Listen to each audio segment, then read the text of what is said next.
Observemos todos nós que na literatura espírita, esse processo de esquecimento do passado, ele é chamado de véu do esquecimento.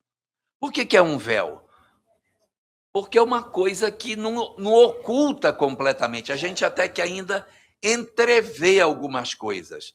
Mas eu preciso amortecer as memórias para que eu consiga fazer uma nova história. E eu vejo muitas pessoas dizendo assim: eu acho legal esse negócio de espiritismo, eu acho muito bacana. Mas tem uma coisa que eu não gosto, eu queria que fosse diferente. O quê? Eu queria reencarnar sabendo tudo. Eu queria nascer lembrando tudo que eu fui, tudo que eu fiz, todas as coisas que aconteceram. Gente, se for para reencarnar lembrando, não vem, meu filho, já fica lá. Porque o objetivo da encarnação é exatamente esquecer. O objetivo de estarmos aqui é o amortecimento das nossas memórias, é o abrandamento das nossas lembranças, para que eu possa fazer uma nova história. Porque se eu ficar no mundo espiritual, eu fico lembrando de tudo que aconteceu, isso me atrapalha. Se eu reencarnar lembrando de tudo, também me atrapalha, porque não tem sentido estar do lado de cá lembrando de tudo. O objetivo de reencarnar é permitir que a gente esqueça o que pensamos que a gente é, para que se revele de nós aquilo que de fato eu sou. E eu consiga saber aonde é que eu de fato me encontro. Porque se eu ficar lá no mundo espiritual, sem ter essa oportunidade, vou dizer, já sou um espírito quase, eu sou puro hoje. Estou esperando Jesus reencarnar para eu pegar o lugar dele. Gente, é uma ilusão. Nós podemos nos iludir com relação a isso.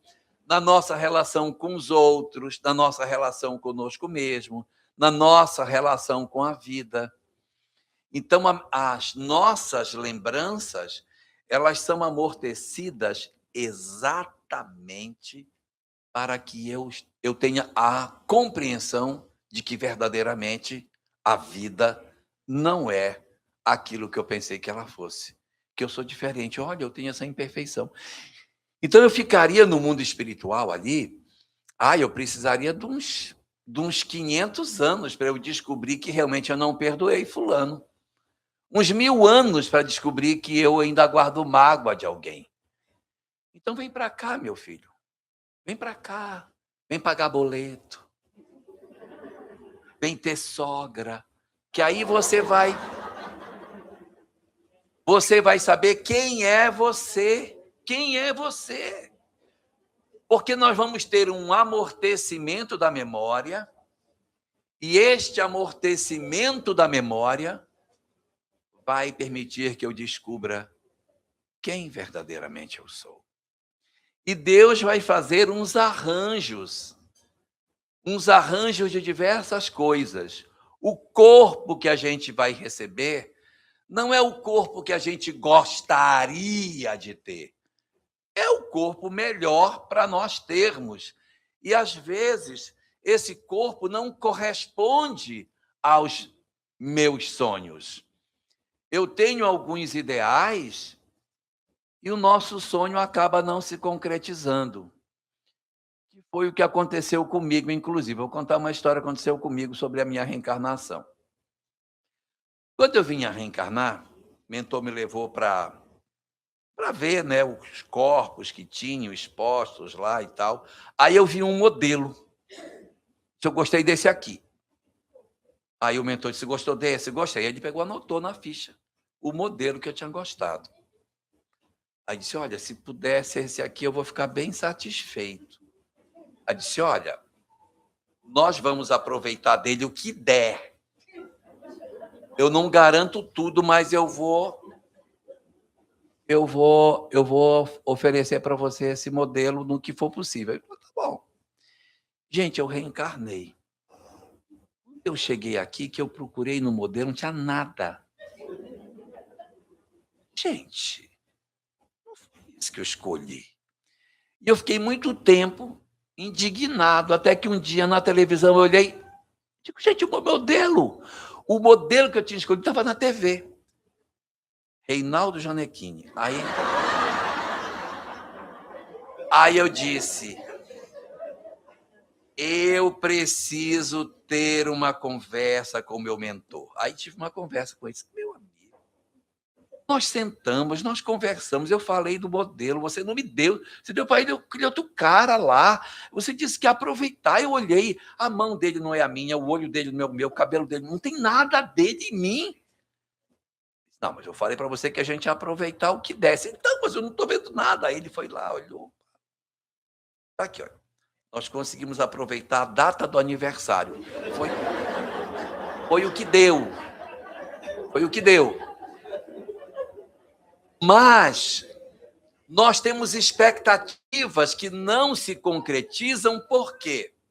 Por que elas não se concretizam? Porque nós temos expectativas que não são as reais expectativas que os espíritos precisam. Na questão 738A do Livro dos Espíritos, em uma pergunta onde Allan Kardec está tratando com os espíritos sobre flagelos destruidores, desencarnes coletivos, Kardec faz uma pergunta que não tem nada a ver com esse nosso assunto e eles dão uma resposta que também não tem nada a ver, mas num trecho da resposta, os espíritos dizem assim: os espíritos que são pré-existentes e sobreviventes a tudo, estes são os verdadeiros filhos de Deus e objetos de toda a sua solicitude. Ou seja, quem são os filhos de Deus? Os espíritos. Quem são os objetos da solicitude de Deus? Os espíritos. Não são os homens. Não é a nossa condição encarnada que Deus está preocupado em atender às expectativas. Deus está preocupado em atender às expectativas dos espíritos, ou seja, a nossa verdadeira condição e não a condição de seres encarnados. O que isso quer dizer na prática? Que se eu precisar passar por uma experiência em que a criatura encarnada precise chorar para que o espírito possa sorrir, que assim seja. Mas o que Deus irá buscar nunca será a alegria dos homens para que o espírito possa sorrir. Não. No livro O Evangelho segundo o Espiritismo, capítulo 5, no item 24, existe uma mensagem chamada A Desgraça Real, assinada pela entidade Delfina de Girardin. Ali, Delfina de Girardin inverte a lógica da vida, nos dizendo que a desgraça real é o riso fácil, é a alegria, são as facilidades da vida, que isso é a desgraça, porque abre as perspectivas para o tropeço, para a queda, para o fracasso moral e espiritual das criaturas. E que, às vezes, uma situação na qual nós passamos por sofrimento, nós passamos por experiências em que somos levados a nos educar, a rever valores, a ressignificar o sentido das coisas, pode ser o grande objetivo das nossas vidas. Às vezes, os períodos mais difíceis que as nossas existências têm são os melhores do ponto de vista espiritual. A gente, às vezes, diz assim, Jesus, eu queria que acabasse logo essa fase na minha vida. Meu Deus, por que tanto sofrimento? Mas olha, olhado pelos mentores, gente, estamos na melhor fase da existência dele. Está sofrendo ali uma parte da vida para dar o testemunho daquilo que ele precisa viver. Cuidando de um pai adoecido, de uma mãe sequelada. Bom dia, Anete, seja muito bem-vinda.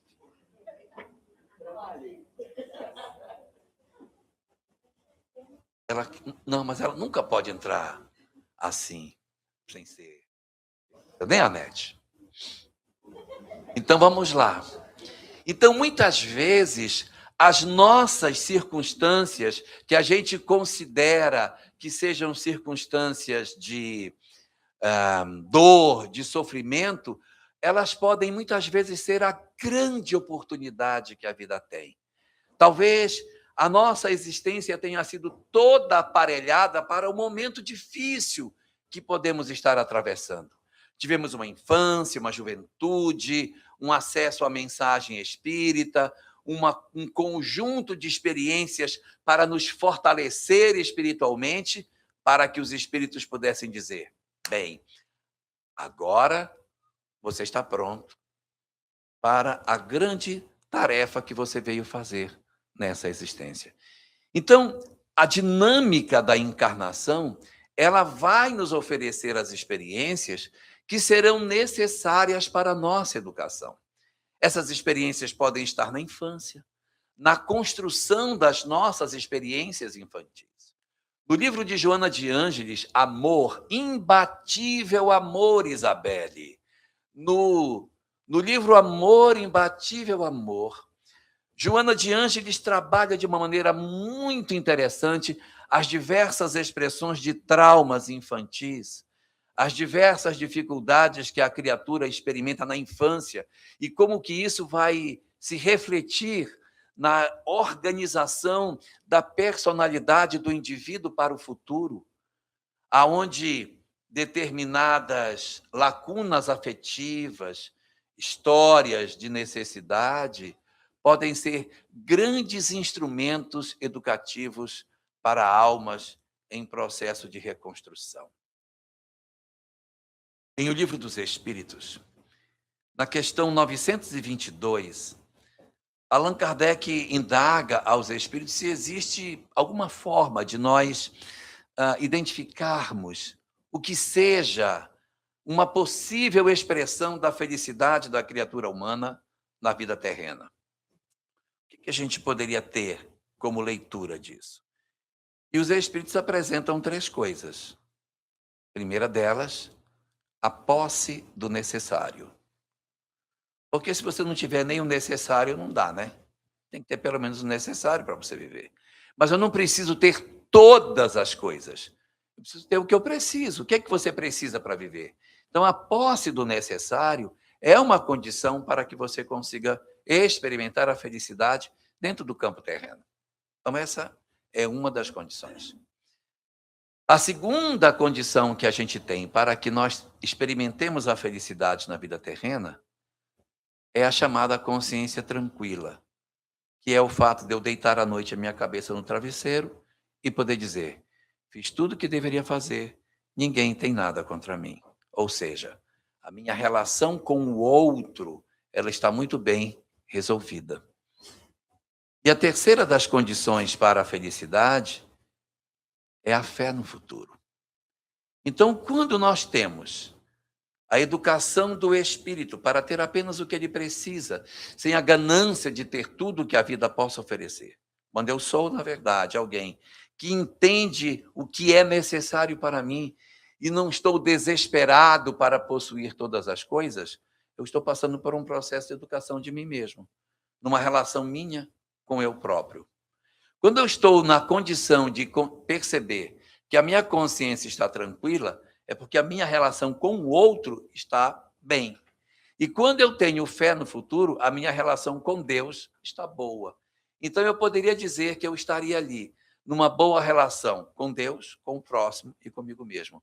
Amarás a Deus e ao teu próximo como a ti mesmo. É uma reedição dessa mesma expressão, como sendo a condição para a felicidade, para a vida futura, apresentada dentro de O Livro dos Espíritos. O que ocorre muitas vezes é que nós temos uma dificuldade imensa de entender isso. E a vida, que existe exatamente para desabrochar em nós esses potenciais, a fim de que nós encontremos a felicidade, não consegue ser percebida por nós. Porque, veja, o objetivo da vida é oportunizar a nós a felicidade. Esse é o objetivo. Que nós encontremos a felicidade. Mas no livro Conflitos Existenciais, número 13 da série psicológica, na sua introdução, Joana de Ângeles comenta que a felicidade é uma conquista. Fica ela ser uma conquista. É que ela não é oferecida gratuitamente. Nós temos que conquistar a felicidade. E nós conquistamos a felicidade à medida que nós vivemos o amor. Quanto mais eu vivo o amor, mais próximo da felicidade plena eu me encontro. Quanto mais eu tenho mágoa, quanto mais eu tenho ódio, rancor, ressentimento, desejo de vingança, mais eu me afasto da verdadeira felicidade. Então, a experiência da vida, as oportunidades que a gente tem, são exatamente para desabrochar isso. E muitas vezes as pessoas, como não têm esse entendimento, dizem assim: eu acho que Deus deve ser sádico. Pode ser sádico. Porque ele pergunta assim: de quem é que você não gosta aqui? Eu odeio fulano, vai ser seu irmão. E quem mais você não gosta? Eu odeio aquela outra, essa vai ser sua mãe. Gente, ele pega exatamente quem eu não gosto para colocar perto de mim. Não é sadismo de Deus? Na verdade, o que ele deseja é que nós desenvolvamos o amor em nós. Então, se por algum motivo nós temos mágoa, ódio, rancor de alguém, como diz o Fagner, não dá para ser feliz. Não dá para ser feliz. Nós não conseguimos ser felizes enquanto nós não desenvolvermos o amor. Então, o que que Deus faz? Verifica as experiências que a gente precisa e diz: essas experiências são importantíssimas para você. Então, nós vamos oportunizar esse elenco de experiências para que você consiga desatar determinados nós que você traz na sua história espiritual. É por isso as nossas doenças, as nossas histórias familiares, que daqui a pouco a Nete vai tratar melhor disso conosco, as nossas experiências profissionais, os nossos relacionamentos no campo afetivo, os nossos dramas, nossas dificuldades econômicas. Essas histórias que nós trazemos, elas estão muito relacionadas com a necessidade do nosso desenvolvimento. O que ocorre muitas vezes é que nós temos uma visão muito equivocada do que seja isso. Nós queremos achar que a vida é a existência. A vida é muito maior do que a existência. A vida é essa eternidade que nos aguarda. E a existência é essa janela curta do berço até o túmulo. Então, nessa leitura que muitas vezes nós fazemos, nós queremos acreditar que a vida, na verdade, é só essa janelinha que a gente vê. E dizemos: meu Deus, a minha vida é um inferno. Deus, olha o corpo que eu recebi, olha a família que eu tenho, olha o emprego que eu possuo, olha o marido que eu escolhi.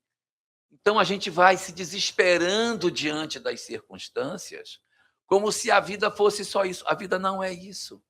A vida é muito mais do que isso. E exatamente porque a gente lê dessa forma, o próprio movimento espírita muitas vezes faz uma leitura equivocada do que a gente deveria ter para viver. E diz assim para nós: sabe por que que a gente sofre? Porque está pagando o que fez. Gente, isso é de tão mau tom. É uma ameaça. Nós estamos aqui para pagar. Porque nós somos tudo endividado. Nós somos um monte de espírito sofredor.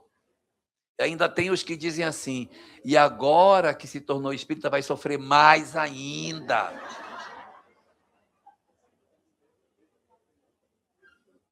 É uma falta de compreensão da doutrina. A doutrina, eles dizem que é consoladora, mas adoram ameaçar os outros, aterrorizar as pessoas.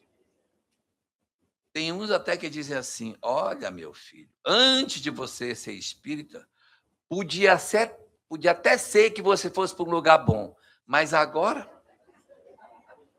você vai para um brau. Vai para um brau.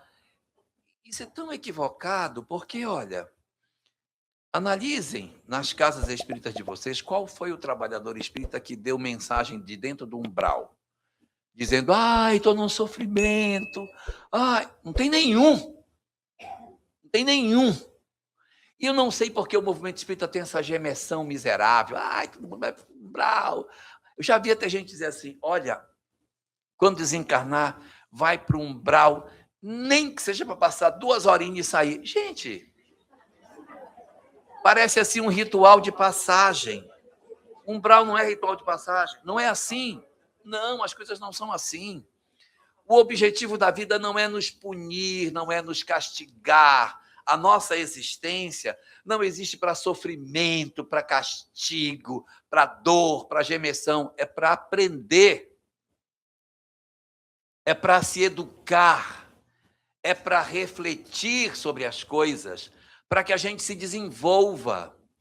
O próprio livro O Evangelho segundo o Espiritismo, no capítulo 5, chamado Bem-aventurados os aflitos, trecho lá chamado Bem Sofrer, em que ele mostra que o sofrimento não produz evolução. Porque eu posso sofrer e me revoltar. Eu posso sofrer e ficar com ódio. Eu posso sofrer e romper com Deus. Sofrimento não produz evolução. O que produz evolução é o bem sofrer. O bem sofrer produz, mas não é só sofrendo que a gente evolui. Existem 3 formas da gente conseguir evoluir. Uma delas é essa, através do próprio sofrimento. Eu passo pelo sofrimento, analiso o meu sofrimento e digo, entendi, não pode ser dessa forma. E aí, então, eu faço uma mudança na minha vida. Então, essa é uma das formas. É o chamado bem sofrer. Eu erro, sofro, analiso o meu sofrimento e cresço com ele. Beleza, essa é uma forma. Forma número 2. Forma número 2 de nós, anotando aí, Rejane. Tá? Forma número 2 da gente evoluir, através do sofrimento do outro. Eu não preciso errar para descobrir que está errado. Eu posso olhar o sofrimento do outro e dizer, isso que ele fez não foi legal. Isso gerou muito sofrimento. Então, eu não vou errar, não vou fazer o que ele fez. Eu vou usar o que ele fez para exemplo para mim daquilo que eu não devo fazer. Às vezes a gente usa isso muito quando tem filhos. Você está vendo o que aconteceu com fulano, né? Não vai pelo caminho dele, está vendo que vai dar errado. Então, eu estou usando o erro de alguém para que eu não cometa a mesma falta. Essa alternativa número 2, ela é melhor do que a primeira, porque a gente não precisou errar para aprender. Mas ela ainda tem um problema. É que precisa alguém errar para a gente descobrir que está errado. Mas tem uma terceira. Essa terceira é a mais rara, a mais difícil, e ela é mais comum nas almas mais sensíveis. As almas mais endurecidas têm dificuldade de seguir essa terceira via, que é aprender com aquilo que alguém nos ensina. Amai os vossos inimigos. Fazei bem aos que vos aborrecem. Bendizei os que vos maldizem e orai pelos que vos perseguem e vos caluniam. Se eu tiver um mestre e eu decidir seguir o que esse mestre fala, eu tenho uma chance enorme de me desembaraçar da necessidade do sofrimento para que eu consiga evoluir. É o que está expresso na questão 120 do Livro dos Espíritos, aonde, de repente, dentro dessa nossa história evolutiva, Allan Kardec pergunta se é necessário passar pela fieira do mal para chegar ao bem, ou por outra. Eu preciso errar para descobrir que estou errado? Ele diz, não precisa passar pelo erro para descobrir o bem. Vai passar pela fieira da ignorância, aí vai aprender e vai se desenvolver. Agora, o aprendizado pode ser com o meu erro, com o erro do outro, ou com a lição que algum mestre possa me dar e que eu decida seguir para que eu consiga me desembaraçar de todas essas dificuldades. Mas é muito difícil, quando nós estamos na Terra, ter essa visão espiritual.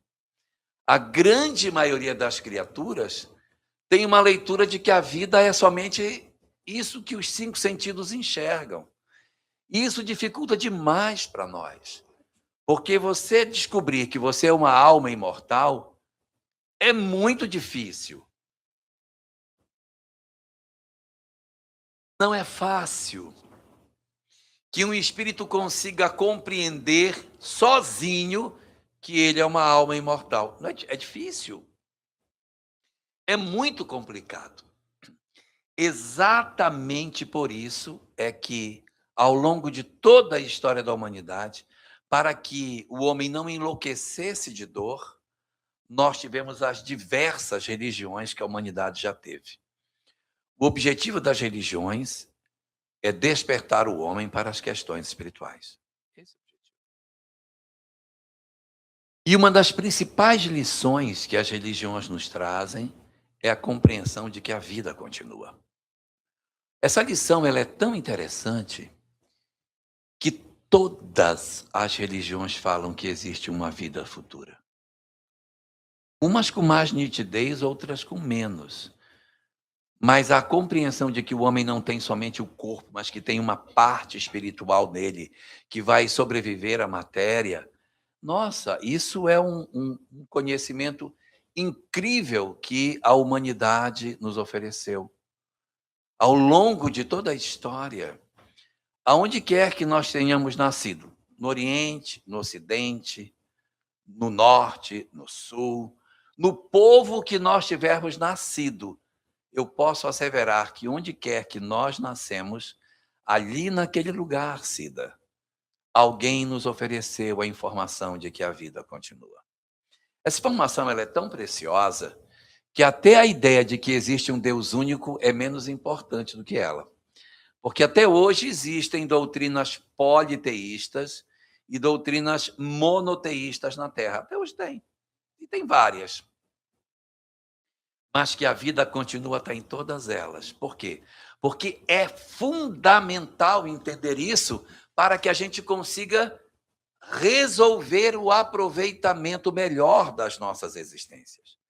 Senão corre o risco de nós enlouquecermos, se não soubermos que existe vida espiritual. O que seria de nós se nós não soubéssemos que existe vida após a morte? Se as religiões diversas, não só a doutrina espírita, mas as diversas religiões não nos tivessem trazido as notícias de que a vida não é só isso, nós certamente teríamos sucumbido diante das dificuldades que a vida possui. Uma doença, uma pobreza, uma história difícil de vida. E nós podemos dizer, a vida não é só isso. Há uma outra vida além. Existe um renascer. Morrer não é o fim. Já dizia o Roberto Carlos, né? Então, a gente compreender que isso é verdadeiro, isso foi fundamental para que a nossa humanidade sobrevivesse a todas as dificuldades que nós atravessamos ao longo das várias etapas do desenvolvimento da nossa civilização.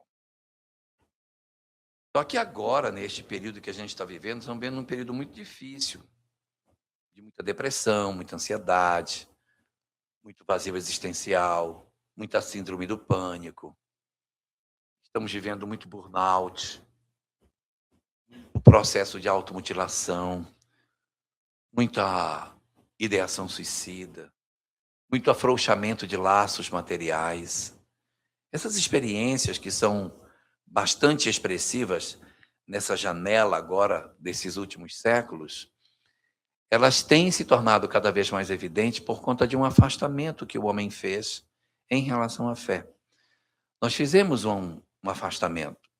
E esse adoecimento psicológico que a gente tem vivido nesses últimos tempos está muito relacionado com essas nossas mudanças sociológicas acontecidas aí desde o século XIX até os dias atuais. E isso tem produzido muitas dores para todos nós. É por isso que a doutrina espírita ela vem como uma espécie de antídoto para o enlouquecimento que o materialismo produziria em nós. Porque a compreensão de que a vida seja apenas matéria é a grande matriz da imensidão de dores que a humanidade atravessa. São muitas as dores que a gente tem, né? A solidão, abandono, desamor, penúria, muitas dores. E no livro Religião dos Espíritos, há uma mensagem lá chamada Ante os que partiram, assinada por Emmanuel. A mensagem, ela trata especificamente da questão da morte, da relação nossa com o luto e como que nós temos dificuldade de lidar com essa questão. Por que isso? Porque o nosso cérebro não sabe lidar com o desaparecimento das pessoas. Ele não consegue organizar o fato de que alguém que faz parte da minha vida, de repente, deixa de existir. É difícil para ele. Ele precisa ter uma resposta para isso. Ele precisa ter uma justificativa do porquê que essas coisas acontecem nas nossas vidas. É por essa razão que, na ótica que a doutrina espírita nos concede, nós temos na compreensão da vida futura um fator essencial para a mudança das nossas histórias de vida. O luto, nos dias atuais, ele tem sido uma chaga na nossa humanidade, exatamente pela descrença que tomou conta da nossa sociedade. O luto em si já é muito difícil. Emmanuel, nessa obra, Religião dos Espíritos, diz que de todas as dores da terra, a mais difícil é a perda dos entes queridos pela morte. O afastamento da criatura, mesmo que seja temporário, é uma experiência muito difícil para que a gente consiga suportar. Mas a doutrina espírita, ela vem nos ajudar nesse sentido, vem nos trazer informações muito preciosas da continuidade da vida. E nós temos que compreender que, pela leitura que a doutrina espírita nos dá, o luto é algo muito difícil, é difícil, mas nós precisamos nos forrar de força para que nós consigamos atravessar. Luto não é uma experiência para ser esquecida, é uma experiência para ser atravessada. A gente precisa conseguir atravessar as nossas histórias de luto. E dentro das histórias de luto que a nossa humanidade possui, existem 7 experiências de luto que são chamados de lutos proibidos ou os lutos não aceitos. Existem 7 expressões hoje de luto que a nossa humanidade ela não gosta de reconhecer. E ela não aceita que as pessoas vivam esse luto. São como se fossem lutos não permitidos na nossa sociedade. E como nós, na condição de espíritas, muitas vezes fazemos o trabalho de atendimento espiritual na casa espírita, atendimento fraterno pelo diálogo, ou não precisamos estar nessa tarefa, mas nossa própria vida, na história que vivemos de sociedade, quando nós temos alguém na família ou no nosso círculo de convivência que vive uma dessas 7 experiências, nós temos que valorizar para que a gente não esmague ainda mais pessoas que vivem essas experiências tão difíceis que o luto apresenta. Se vocês quiserem, eu falo quais são as 7. Se não quiserem, eu pulo, não falo nem. Vocês querem que eu pule? Não falo delas? Ah, vocês querem que eu fale? Então vamos lá. Os 7 lutos que a nossa sociedade não permite que nós tenhamos. Primeiro tipo de luto que a nossa sociedade não reconhece, não valoriza e não dá a mínima atenção para a pessoa. É quando, por exemplo, uma mulher engravida e quando ela está no início da gestação, ali pelo pela 8ª semana, 10ª semana, 12ª semana, sei lá, 16 semanas, ocorre um problema durante a gestação, descolamento de placenta, uma coisa qualquer, ela perde a criança. Para a mulher que engravidou, na hora que ela faz o beta, que deu positivo, ela já é mãe. Mãe. Se uma mulher tem uma experiência desse tipo, é muito comum que ela diga assim: você tem quantos filhos? Eu tive 5, mas 2 foram abortos. Ela não esquece. As experiências de gravidez que não chegaram até o final, ela não esquece. Mas as pessoas nem sempre valorizam. A pessoa diz assim: eu estava grávida e tive um problema. Você é nova, menina, você é nova. Você vai engravidar de novo. Para com isso. Não permite a pessoa fazer contato com a dor. O marido, às vezes, diz: bobagem. Estava nada de grávida. Era só uma bolinha. Isso para a mulher é muito doído. A gente precisa aprender a respeitar as pessoas. Quando a gente ouvir uma história de alguém que esteve num processo de gestação e por algum motivo essa gestação não completou, respeite a dor, porque para esta pessoa esse é um luto tão completo como o luto de qualquer outra experiência de um filho que nasceu e que se desenvolveu. Então, as histórias que a gente tem de gravidez que não se completou é uma história que a gente precisa aprender a respeitar. Esse é o primeiro luto não permitido. Tá? Segundo luto não permitido. O segundo luto não permitido parece com o primeiro. Mas o segundo luto é o do aborto provocado. É quando a moça engravida, ela acha que ela não vai ter condições de levar a gravidez até o final e ela decide interromper, diferente do primeiro caso. No primeiro caso, ocorreu um problema durante a gestação e, naturalmente, se deu a descontinuidade da gestação, chamado de aborto natural. Mas, no segundo caso, já é o aborto provocado. É aquele no qual ela decidiu. O companheiro obrigou, medo dos pais, medo da sociedade, entender que ela não teria condição de criar essa criança, diversos fatores. Ela toma uma decisão de interromper a gestação. E o que a estatística fala é que assim que ela toma essa decisão, ela sente um alívio danado. Graças a Deus. Vem um alívio enorme pela decisão de interromper.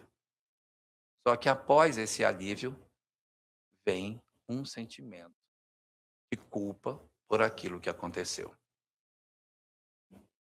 E muitas vezes, numa sociedade, embora a gente reconheça que a interrupção da gestação não é recomendada pela doutrina espírita, que evidentemente essa não é a melhor opção para os casos dessa ordem, que existem muitas alternativas ao invés de buscarmos a interrupção da gestação, mas quando isso acontece e a mulher toma essa decisão, às vezes ela toma essa decisão sozinha.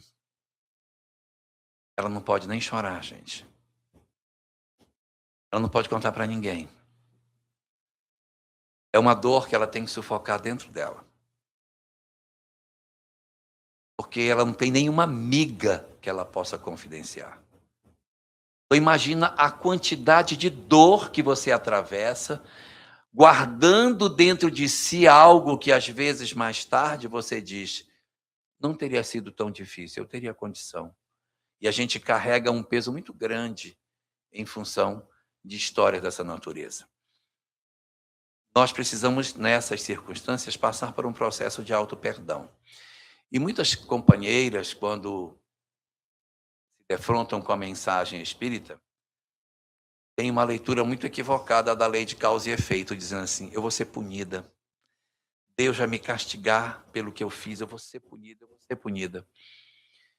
E o que a lei de causa e efeito nos oferece, na verdade, são experiências para a nossa educação. Se alguém, de repente, praticou o aborto na adolescência com uma determinada visão de mundo, e ao longo da vida essa pessoa foi mudando o seu pensamento, e hoje ela está num patamar bem mais elevado, em que ela aconselha as filhas e netas a não fazerem isso. Ela compreende que o que ela fez não foi a melhor opção. Ela já, com a sua fala, com suas atitudes, já trabalhou para que várias pessoas evitassem de seguir o mesmo caminho. Ela se dedica com amor para os filhos que ela teve. Porque às vezes a pessoa diz assim, eu abortei, eu queria ter mais 2 só para poder compensar o filho que eu abortei e tal. Aí tem mais 2, mas trata mal os 2, bate, espanca, tortura, esmaga, trata mal, não dá afeto. Então, não é a quantidade de filho que resolve, é o resgate do sentimento de maternidade. Mas quando você fez uma caminhada e se transformou, a lei de causa e efeito não vai encontrar você aqui embaixo. Quando ela chegar, ela vai encontrar você aqui em cima. Então, o que ela tem para fazer de mudança é pouco no nosso processo de educação. Agora, se eu pratico um aborto aqui na adolescência, e para justificar o meu ato, eu mantenho essa lógica de raciocínio, atravesso a existência, me torno adulto, é isso mesmo, tem que ser, e eu estimulo outros a fazer, e eu me blindo para não acessar a minha própria consciência, reforçando a ideia de que tem que fazer, sim, que é isso que a gente tem que buscar. Aonde a lei de causa e efeito vai me encontrar? Ela vai me encontrar aqui embaixo. Então, olha o esforço que a lei vai ter que fazer para me sensibilizar para a maternidade. Então, nessas circunstâncias, evidentemente, as experiências que esse segundo caso vai passar são completamente diferentes do primeiro, aonde o indivíduo já promoveu uma transformação muito significativa da sua visão de mundo. Então, aqui, este é o segundo caso que a gente tem relacionado com os abortos, não os lutos não permitidos. Terceiro luto não permitido é o luto do suicida. A nossa sociedade tem muito preconceito com o suicídio. Então, a família, às vezes, mente. A família diz que foi um acidente. Teve um acidente. Mas não conta para as pessoas, de fato, o que aconteceu. Por quê? Porque a nossa sociedade tem uma tendência de dizer, foi suicídio? Vai sofrer demais. Está no mundo espiritual irremissivelmente perdido. Vai para o inferno ou coisa parecida. A doutrina espírita não tem essa visão. Evidentemente que o suicídio nunca será a melhor opção para uma criatura. Nunca será. O suicídio sempre será uma decisão equivocada. Sempre. Mas isso não significa dizer que a criatura que experimenta um suicídio está irremediavelmente perdida. Não. Todos nós temos um encontro marcado com a felicidade. Então, ele também tem o seu. Pode ser que com a decisão que ele tomou, ele tenha um atraso no seu processo evolutivo, porque, digamos, ele pertence a uma família, a família está nesse grau de evolução, ele se suicida, então ele vai passar um tempo se refazendo, se reconsiderando, aí ele vai ter uma experiência ou outra que pode não ser próximo dessa família, então ele pode perder por um período de tempo até o contato com seus amores. Mas depois de algumas encarnações, ele volta a se encontrar. Volta para o mesmo lar, volta para os mesmos braços, volta para a continuidade das experiências que nós deveríamos ter, fazendo com que a gente perceba que ninguém será abandonado, independente do que faça.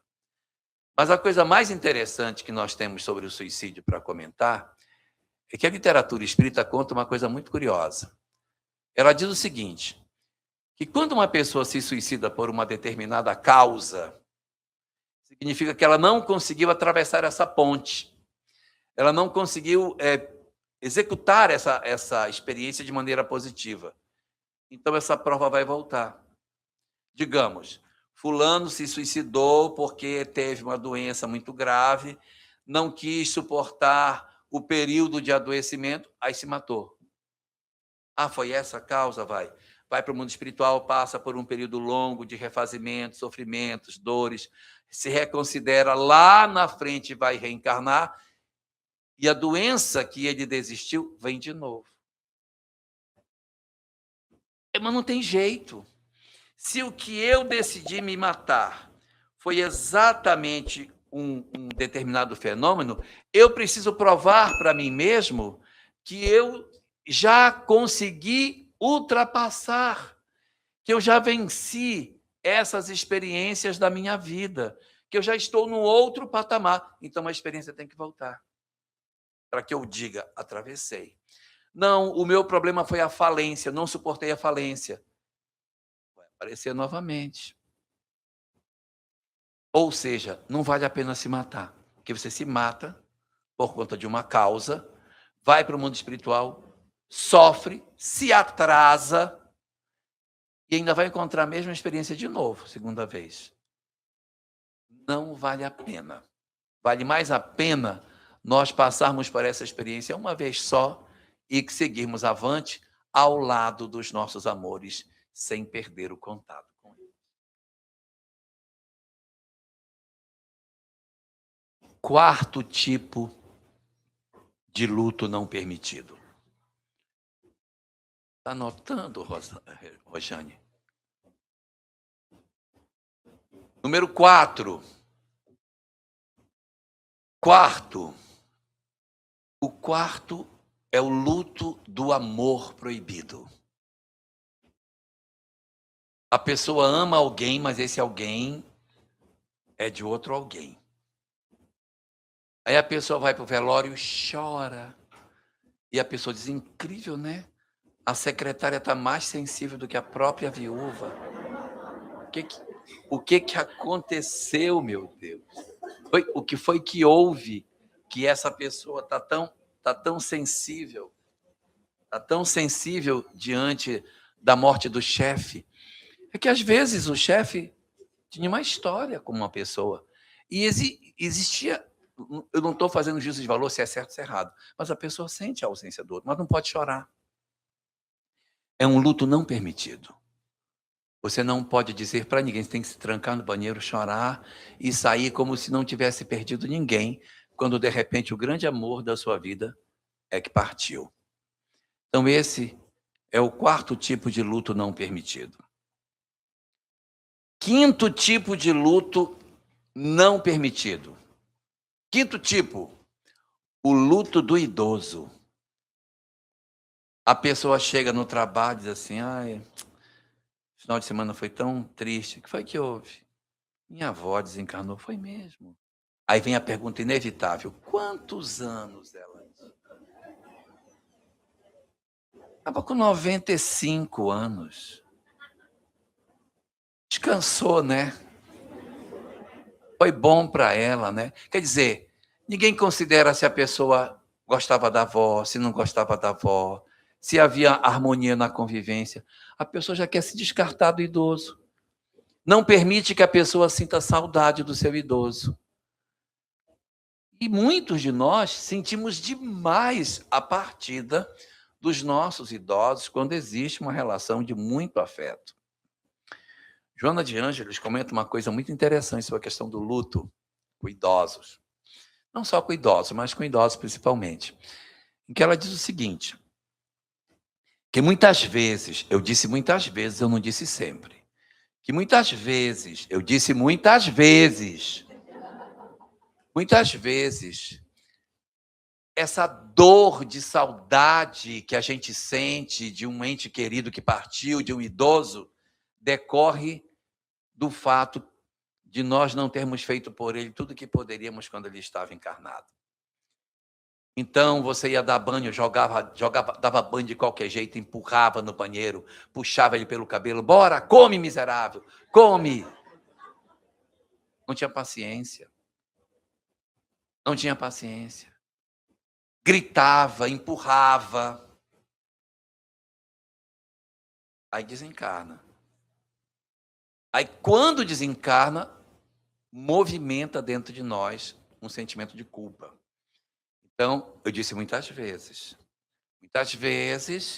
as histórias de dor, de luto, podem, Eu disse podem, não é para ninguém dizer assim, gente, está com saudade do idoso.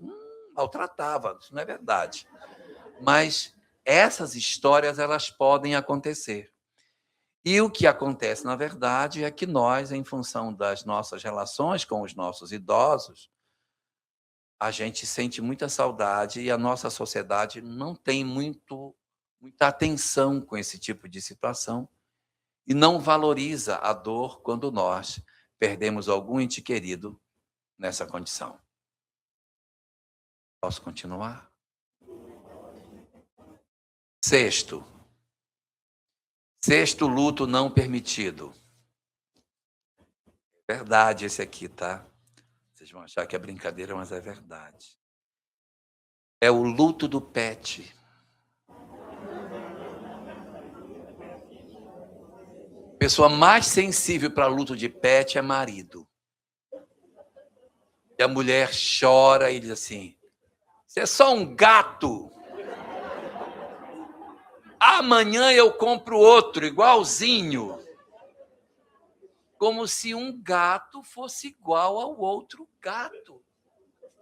Besteira, por causa de um cachorro. Por causa de um cachorro. Então, nós nos afeiçoamos aos animais.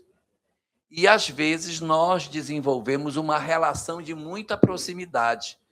E o resultado disso é que, quando acontece a desencarnação desse nosso ente querido, que é o gato, não deixa de ser um ente querido, nós sofremos demais. Muito. Isso é doloroso, que a gente, às vezes, não pode falar, porque se falar, vai ser criticado. Então, aprendamos a respeitar as pessoas nesses lutos que elas têm, não é? Seja qualquer um desses que a gente comentou, porque eles são sempre lutos que precisam respeito. Embora a gente saiba que nós poderíamos ter mais fortaleza de espírito, nós necessitamos, evidentemente, ter uma compreensão de que as pessoas, sim, podem ter histórias que justificam as suas dores. Às vezes tem uma solidão, uma carência muito grande. O pet preenche essa lacuna. A pessoa tem uma dificuldade de afeto e o gato, o cachorro, sei lá o quê, desenvolve esse sentimento de afeto em nós. É de um poder terapêutico enorme para muitos dos nossos transtornos. Você ter um animal ao qual você dedica afeto. Não sei se vocês já perceberam a quantidade de moradores de rua que tem um cachorro. Por quê? Necessidade de afeto, gente. São anos que ninguém os abraça. Ninguém dá carinho. Que ninguém dá afeto. Então, eles têm um cachorro e o cachorro dá afeto para ele. O cachorro protege ele quando ele dorme. Se alguém chegar perto, o cachorro vai latir. E, ao mesmo tempo, é uma troca, né? Ele cuida do cachorro e o cachorro cuida dele. E isso dá um sentimento de humanidade para esses companheiros. Eu estive recentemente numa casa espírita no interior do Rio Grande do Sul, Gravataí. E lá eles fazem um trabalho com moradores de rua, de sopa. E aí eu estava vendo lá eles produzindo a sopa e tinha uma bacia grande assim, cheia de um negocinho estranho, que eu achei que era comida de animal. Aí eu disse, isso aqui é o quê? Isso é ração de cachorro. Ração de cachorro? É. Nós damos a sopa e o pacotinho de ração para o cachorro dele. É legal? Achei tão interessante essa ideia. Então, eles fazem uns amarradinhos e dão para você poder alimentar um pouquinho o cachorro durante a semana. É pouco, não dá para uma semana, né? Porque a sopa vai ser só na outra semana, um pouquinho assim. Mas pelo menos já é um afago, um agrado que você faz no animal. Pois é, mas eu não esqueci da sétima não, tá? É porque a sétima é diferente das outras 6. Vocês nem imaginam qual é o último dos lutos não permitido? Não faz ideia. O último dos lutos não permitidos é o luto do espírita. Porque os próprios espíritas não permitem que os espíritas vivam as suas experiências de luto. E isso é um processo de crueldade, tá? Isso é um processo de crueldade. Às vezes, nós chegamos em algumas instituições espíritas em que alguns companheiros dizem assim: olha, a senhora sabe que a senhora não pode chorar pelo seu filho, viu? Se a senhora chorar, faz mal para ele. Gente, você quer que ela não chore pelo filho? Qual é a mãe, pelo amor de Deus, que não vai chorar pelo seu filho? Engole o choro.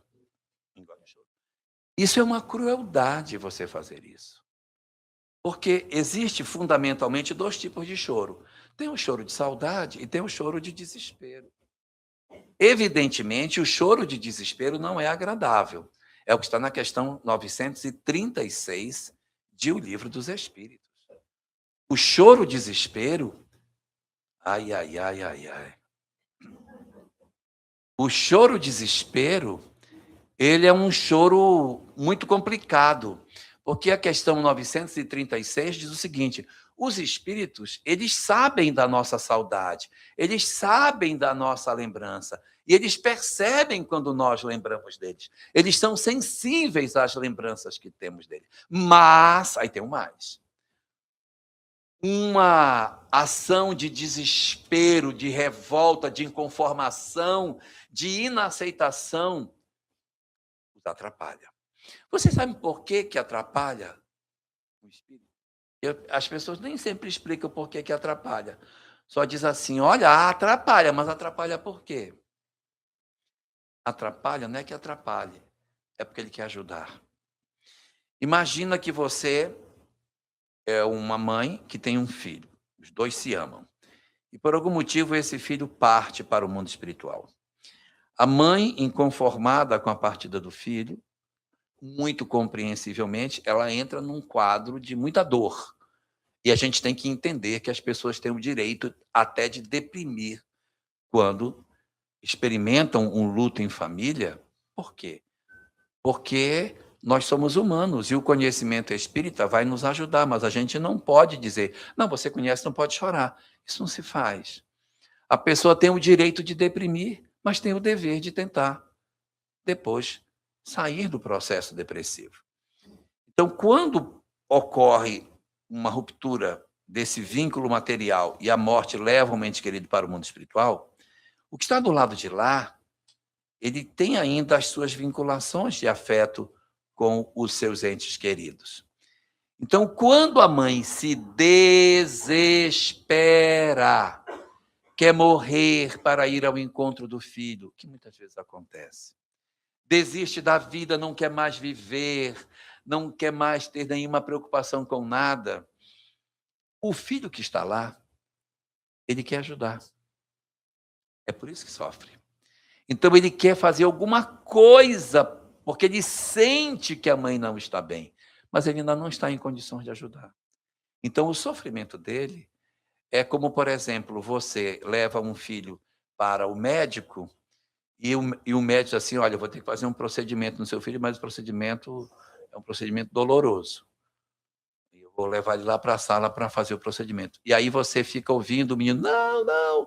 E aí você fica aflito. Você quer ir lá impedir que o sofrimento aconteça. É mais ou menos essa a lógica. Os nossos entes queridos se sentem movimentados nessa necessidade de transformação da situação de dor que o outro atravessa. Então, é muito lógico que isso seja dessa maneira, Adriane. Então, quando nas nossas histórias de luto uma pessoa está do lado de lá, a saudade ela é legítima. Sentir saudade, orar pelo ente querido. E até durante um período, experimentar a dor do luto. Experimentar. E a gente tem que entender que as pessoas têm o direito a isso. E às vezes as pessoas que são espíritas, elas têm uma atitude muito, muito ruim com relação a isso. Porque a pessoa está vivendo uma história de luto, está vivendo uma história de sofrimento, e a pessoa chega e diz para ela assim: Olha, senta aqui, quero falar com você. Você perdeu seu filho, né? Mas você sabe que seu filho está vivo, né? E você sabe que você não pode chorar, né? E você sabe que ele. Gente, a última coisa que uma pessoa quer ouvir quando perde um filho é que ele está morto. A pessoa não quer ouvir, ela não quer tocar nesse assunto. Aí, olha, porque sabe, a morte não existe. Ninguém quer ouvir palestra espírita. Aí está no velório lá, a pessoa, não, se ela sabe que o seu filho. Ela não quer ouvir isso. Então, o que, que a gente faz? Quando a gente está numa circunstância como essa, fica junto, senta do lado, não precisa doutrinar ninguém, não é momento.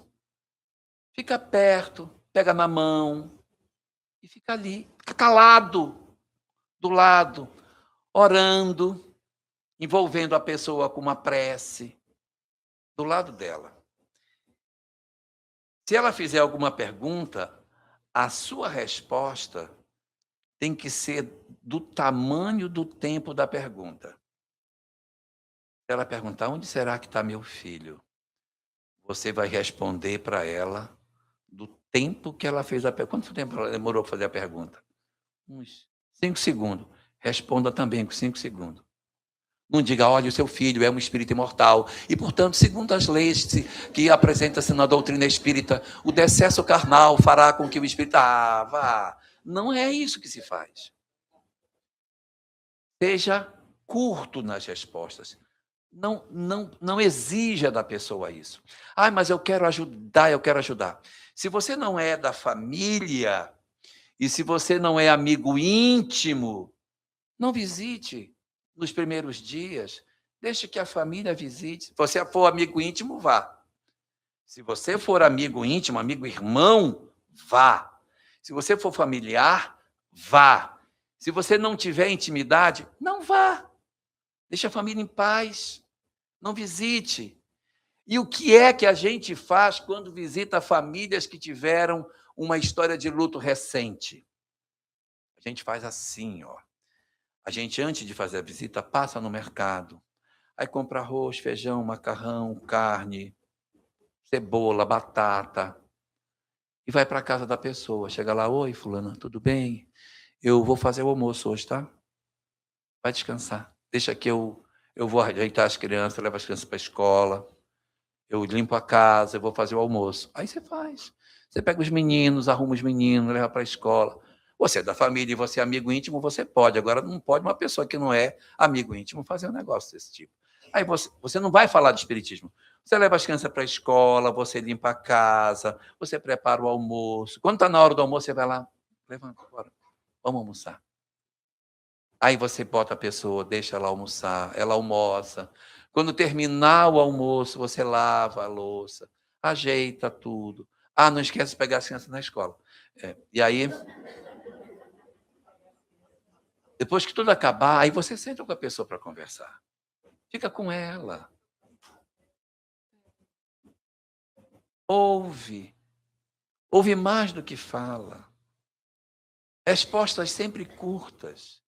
E se ela não tocar na questão do luto, não toque para ela. Se ela disser assim, esse cachorro, ele é tão engraçado, né? Só ele para me fazer rir numa hora dessa.